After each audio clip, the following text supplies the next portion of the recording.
husband is not aware that our second child belongs to my ex-boyfriend. Now, this story is about a pastor wife who ran into her ex-boyfriend in a grocery shop. They exchanged pleasantries and contacts, and the guy invited her over for lunch. She declined and told the guy that she's not a pastor's wife and she doesn't do those such things. So after much convictions and everything, persuasions over phone calls, this lady accepted to go for the lunch date. On the day of the lunch date, she invited her friend to come and help her babysit her for son, who is 2 years old. Now, she went to visit this guy after much drinking and eating and all of that. She didn't know that this guy spiked her drink, so she slept off and the guy assessed her, if you know what I mean.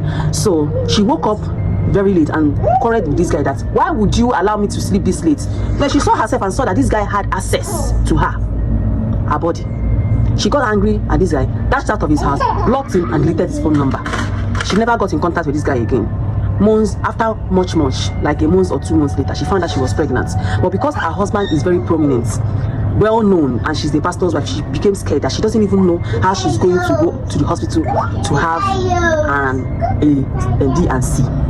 So she decided that she's going to keep the child and keep it a private and keep it as a secret forever, that she's not going to tell everybody. She went ahead and had this child, but people began to notice the difference between the second child and the first child. Mouths began to wag.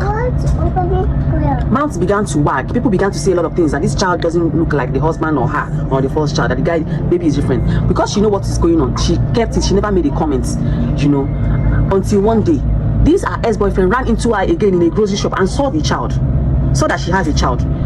He confronted her and said, from the date of the day you came to my house till the date looking at this baby, it seems you just had a baby. Please, is this not my child? She insulted the guy and walked away, entered into her car and drove away. This guy persisted, went to visit her husband's church, googled the name of the church, went to visit her husband's church. She met her after church service and insisted that the child was her, like called her at a corner. She insisted that this child is mine.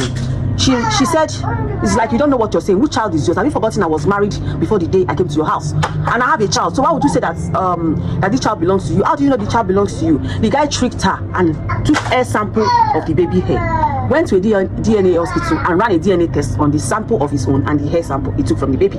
Apparently, the result came out and it was true that the child was his. He took the test results, the DNA result to this woman, traced her house, took the DNA result to her, and showed her that this child belongs to me, and I need my child. I don't want my child to grow up with another person. I need my child. This lady said that kind of thing is not going to happen. He's now blackmailing her, telling her that he's going to expose it to the church and he's going to expose it to the whole world. She's now very scared. She doesn't know what to do. She doesn't know how to confirm to her husband that the rumor that has been flying around that this child doesn't look anything like him or the other child is true. She doesn't know how to come with the truth that she, as a pastor's wife, did that kind of thing. She doesn't know how to explain this to her husband. This guy, her ex-boyfriend, is still on the verge of doing the undo to make sure that he gets his child back. She doesn't know what to do. What do you think she should do? What is the moral of this lesson?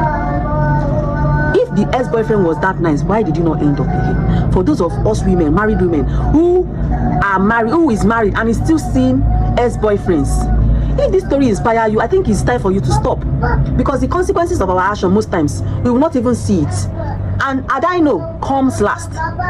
If you are married, stay faithful in your relationship. No matter whatever thing you're seeing outside that is enticing you, it's not always the way it seems.